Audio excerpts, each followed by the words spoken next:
이제 창세기 10장과 11장까지 저희들이 왔습니다. 11장과 10장은 이 창세기에서 역할이 하나 있습니다. 그 역할이 뭐냐 하면 이 창세기 10장과 11장의 역할, 물론 성경마다 다 메시지가 있고 역할이 있고 우리에게 교훈이 이런 교훈 저런 교훈이 담겨져 있습니다만은 10장과 11장의 역할은 뭐냐면 10장은 노아의 아들들의 족보가 나오고요.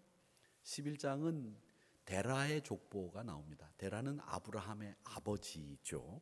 그래서 이 데라의 족보와 이 노아의 족보, 이런 족보가 10장과 11장에 쭉 나오는데, 이 족보가 나오는 이유는 뭐냐면 노아와 아브라함을 연결해 주는 역할을 하는 겁니다. 그 연결을 왜 해주는 것이냐라고 했을 때, 여러분, 노아와 아브라함을 연결할 필요가 있을까요? 노아는 노아고 아브라함은 아브라함이죠. 그런데 이 노아와 아브라함을 연결해 줄 필요가 있습니다.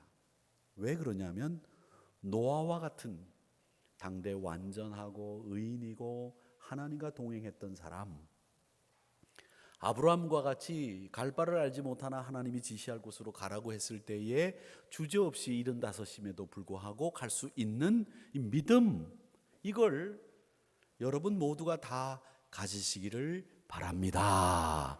이런 뜻으로 10장과 11장을 연결하는 겁니다. 그래서 노아의 이야기와 아브라함의 이야기가 연결될 수 있도록 만들어주는 장이 10장과 11장이다. 그런데 그 사이에 에피소드 하나가 다 끼어들어 있습니다. 그 에피소드가 뭐냐면 바벨탑의 이야기가 끼어 있습니다. 이 바벨탑의 이야기는 아브라함 이야기로 넘어가기 직전에 하나님을 배반하고 자기 이름을 스스로 내려고 했던 인간의 욕망이 이런 거다라고 하는 것을 보여주면서, 그 욕망은 하나님이 결코 받아들일 수 없는 것이다, 이걸 보여주는 이 에피소드가 바벨의 이야기입니다. 인간의 명예욕은 아주 강합니다. 상당합니다. 이 명예욕이 없는 사람이 없을 정도로 인간은 이 명예욕에 사로잡혀 있다고 해도 과언이 아닐 정도로 자기 이름 내는 것을 굉장히 좋아합니다. 그건 인간의 본능이에요. 어떤 공동체에 내가 의미 있는 존재가 되기를 원하고, 내가 어떤 사람에게 도움을 주어서 그 사람에게 의미 있는 존재가 되고, 내가 그 사람을 사랑해서 그 사람이 일어나면 그 사람에게 있어서는 나는 절대적인 존재가 되고, 사람을 행복하게 만드는 일에 의미를 둔다고 한다면, 그 사람이 나 때문에 행복해졌다고 한다면 나는 의미 있는 존재구나, 이런 생각을 하면서 사람들은 누구나 다 어떤 공동체든지 어떤 사람에게든지 의미 있는 존재가 되고 싶어 하죠. 그런데 이게 내가 해야 될 일을 하고, 내가 사랑해야 될 일을 하고, 내가 헌신해야 될 일을 해서 의미 있는 존재가 되지 않고 그냥 내 이름만 내려고 할 때는 이게 명예욕이라고 하는 것이 되고 마는 거예요. 이게 진짜 욕이 되는 거죠. 변질되고 추한 모습으로 바뀐 거죠. 그래서 누군가 의미 있는 존재가 되기 위한 행동은 어디로 갔는지 없어지고, 오직 내 이름만 내어 봐야 되겠다라고 하는 이 자기 이름 내기 위한 혈안이 또 무모한 이런저런 시도들이 일어나게 되는 겁니다. 이게 인간이 명예를 찾는 욕심만 남게 될 때 일어나는 현상들입니다. 오늘 이 바벨탑 사건은 바로 명예욕에 사로잡힌, 자신의 이름을 세상에 내고자 하는 인간의 욕망이 가장 잘 드러나 있는 말씀입니다. 4절에 보니까 뭐라고 되어 있느냐면 우리 이름을 내고 이렇게 되어 있습니다. 그런데 우리 이름은 우리 스스로 이름을 낸다고 해서 되는 게 아니에요. 내가 하루아침에 유명해졌다고는 누군가 그렇게 얘기했다고 하지만, 내가 하루아침에 유명해지는 것도 내가 내 이름을 막 널리 홍보해서 유명해지는 사람도 간혹 있지만, 다른 사람들이 나를 알아주고 인정해 줄 때 내 이름이 유명해지는 거죠. 그런데 우리 믿음의 사람들의 이름은, 여러분, 내가 스스로 이름을 내서 안 되고, 내 이름은 누가 낼 수 있느냐, 내 이름은 누가 유명하게 만들어 주느냐, 이걸 잘 아셔야 됩니다. 창세기 12장 2절 말씀에 보면 아브라함에게 하나님이 축복을 하시는데, 이 축복은 노아와 아담에게 하신 축복 위에 몇 가지가 더해집니다. 그런데 가장 중요한 게 더해진 게 뭐냐? 아담과 노아에게 주신 축복은 생육하고 번성하고 땅에 충만하라는 축복을 해 주셨는데, 창세기 12장에 가서 아브라함에게 주신 축복을 보면 거기에 하나가 더해집니다. 뭐가 더해지는지 보십시오. 내가 너로 큰 민족을 이루고 내게 복을 주어 네 이름을 창대하게 하리니 너는 복이 될지라. 여기에 노아와 아담에게 주셨던 생육하고 번성하고 땅에 충만하라는 이 축복 위에 더해진 게 있습니다. 그게 뭐냐면 네 이름을 내가 창대하게 만들어 주겠다. 이 축복이 더해진 거예요.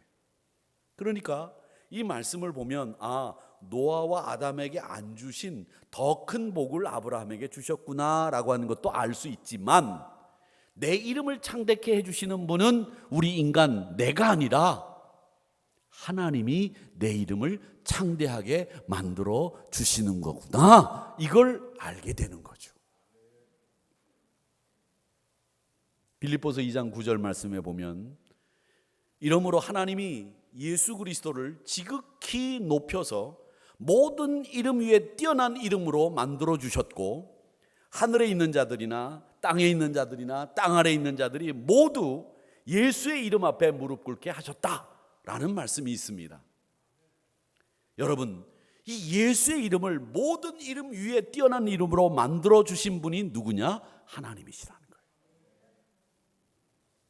우리 이름은 내가 낼 수 있는 게 아니고 하나님이 뛰어나게 창대하게 만들어 주시는 것을 분명하게 빌립보서 2장 9절에서는 말씀하고 있다는 거죠. 하나님은 이 말씀을 다윗에게도 똑같이 하셨어요. 사무엘하 7장 9절 말씀에 보면, 네가 가는 모든 곳에서 내가 너와 함께 있을 것이고 네 모든 원수들을 네 앞에서 다 멸하게 해줄 것이고, 땅에서 위대한 자들의 이름이 드러난 것처럼 네 이름, 다윗의 네 이름을 내가 위대하게 만들어 주겠다라고 하는 약속을 이 사무엘하 7장 9절에서도 하시고 있습니다.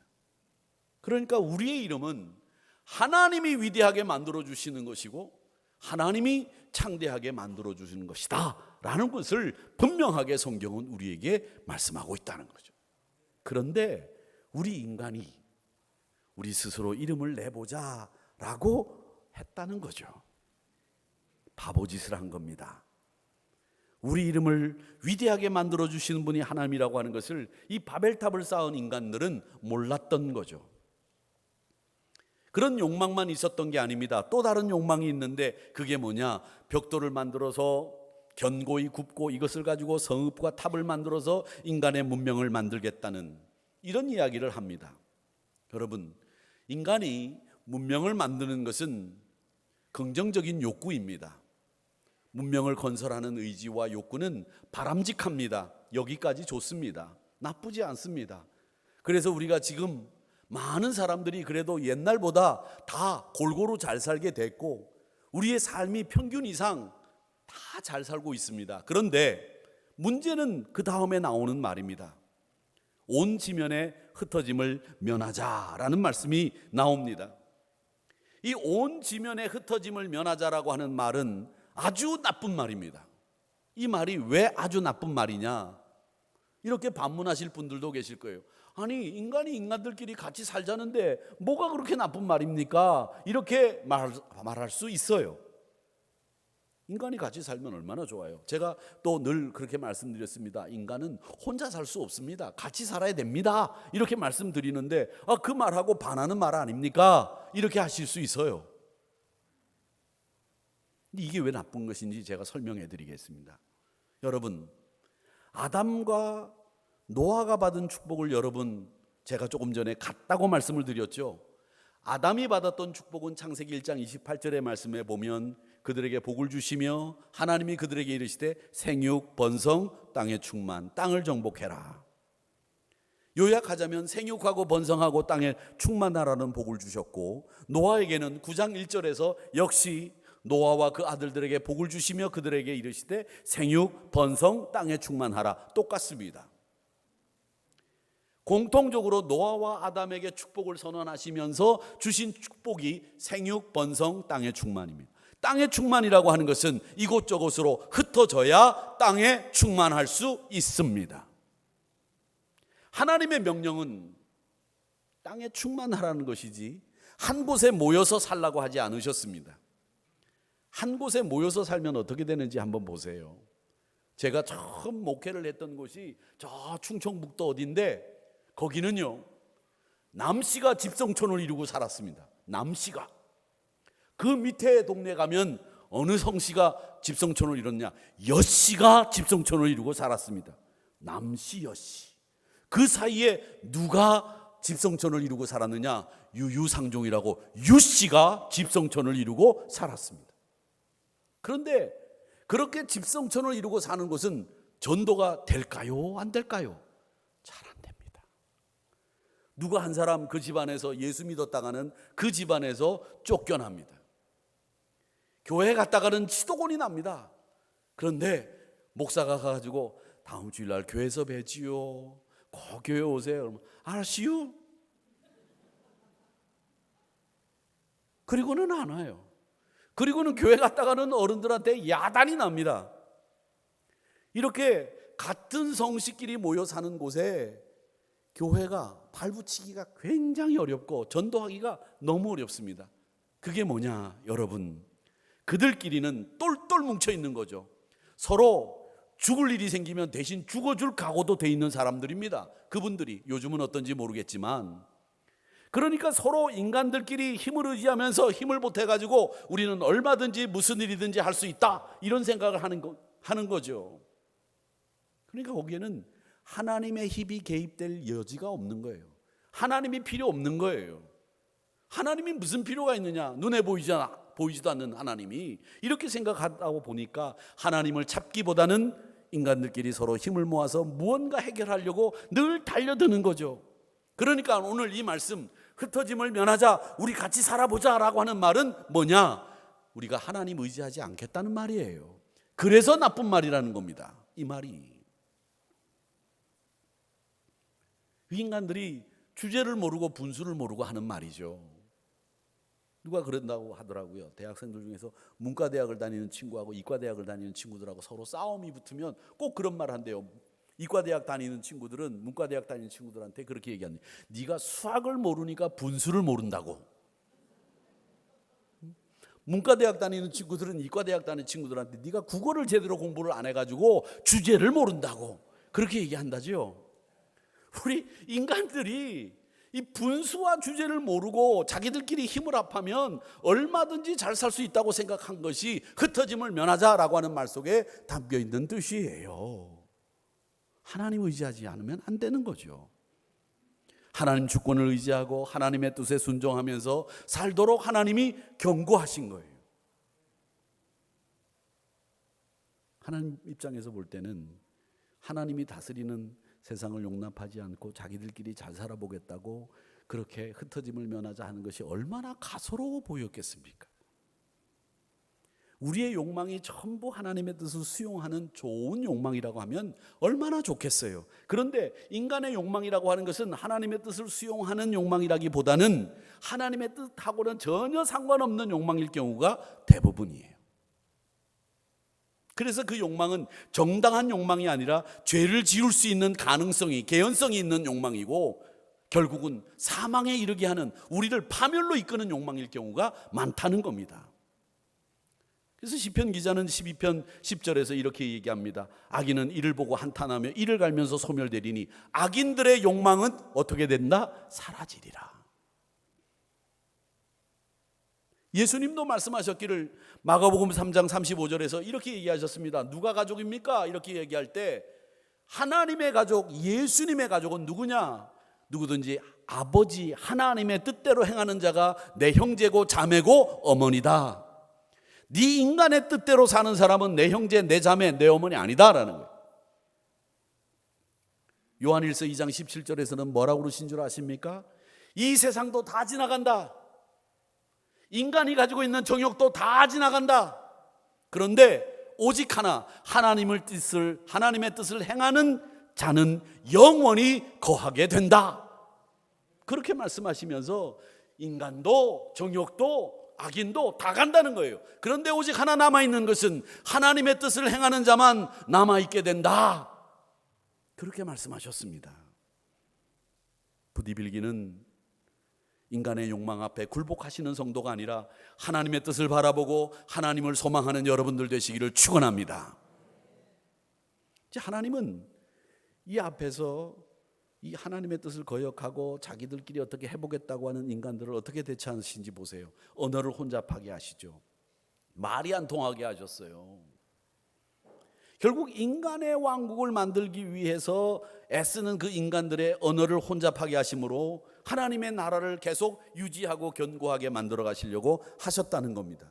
그런데 여러분, 여기서 인간의 언어가 혼잡하게 됐는데 언제 인간들이 소통하게 되는지 보세요. 저 뒤로 가보면 사도행전 2장, 신약성경으로 내려가 보면 2장에 내려가 보면 오순절날 마가의 다락방에서 성령이 임하시니까 방언으로 말을 하게 되면서 각국의 언어로 말을 하며 소통이 이루어지게 됩니다.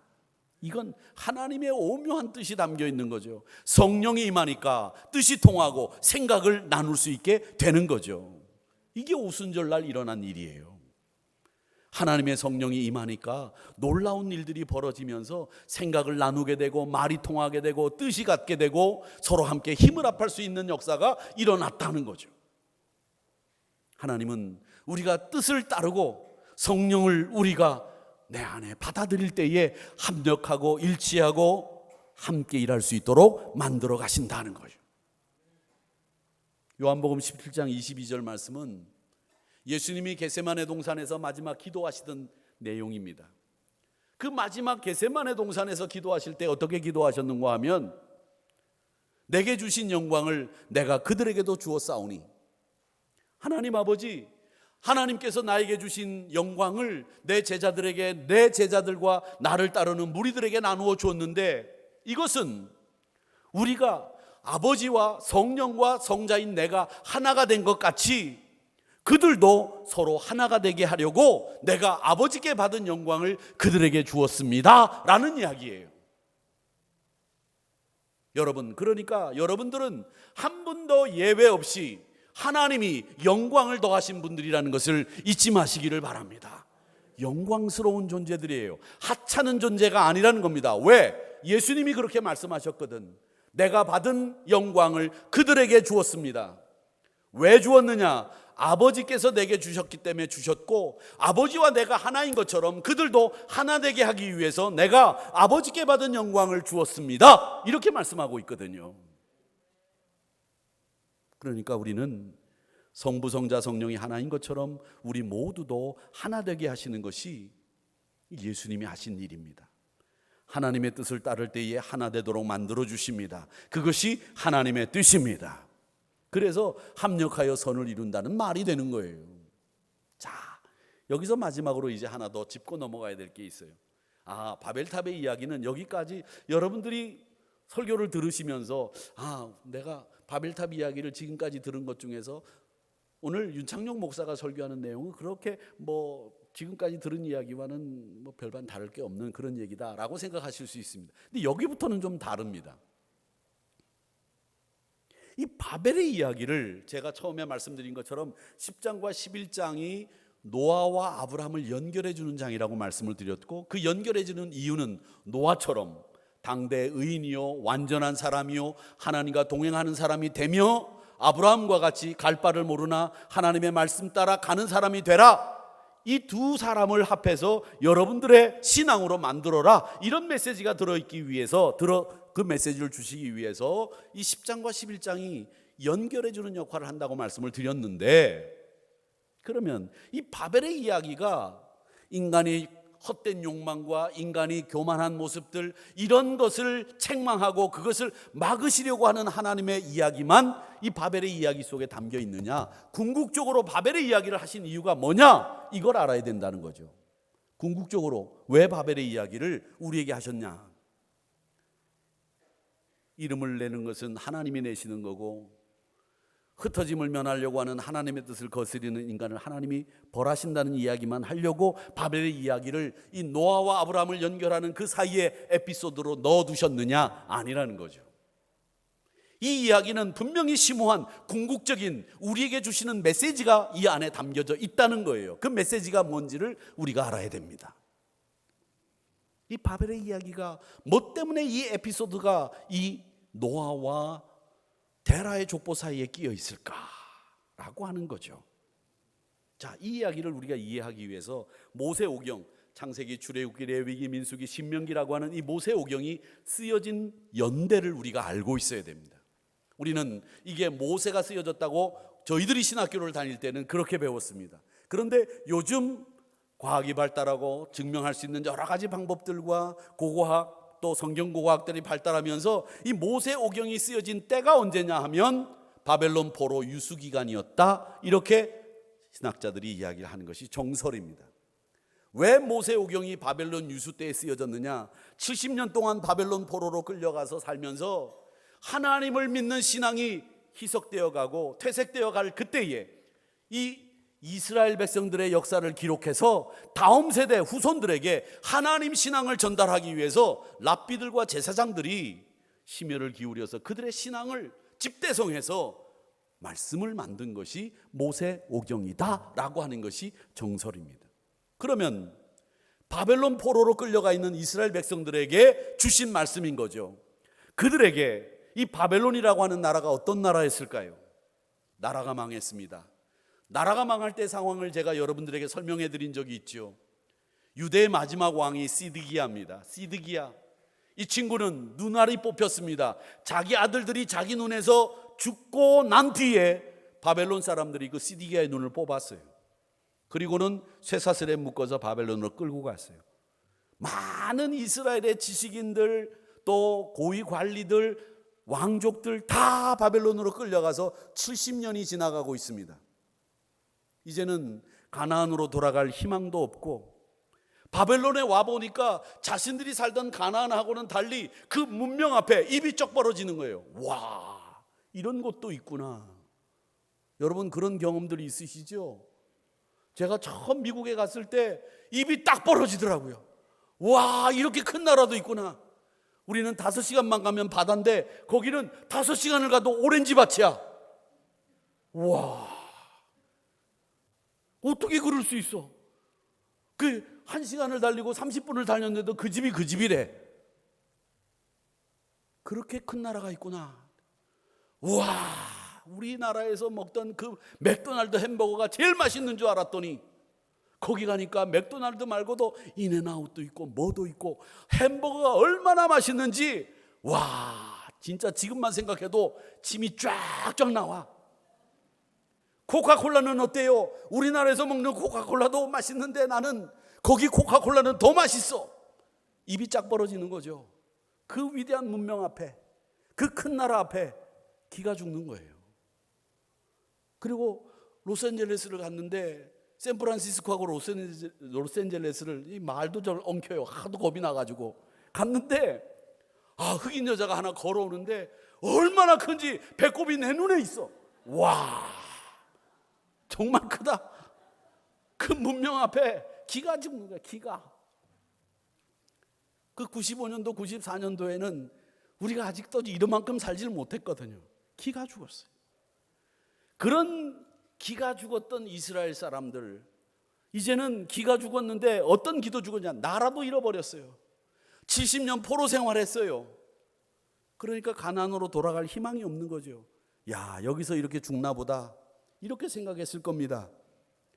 그런데 이 바벨 이야기를 통해서 그 위대한 문명도, 그 인간이 만든 문명도 한순간에 하나님의 뜻에 의해서 스탑되고 무너지고 사라진다고 하는 이 바벨 이야기가 유대인들에게는 얼마나 위로가 됐겠어요. 희망이 됐겠어요. 그렇구나.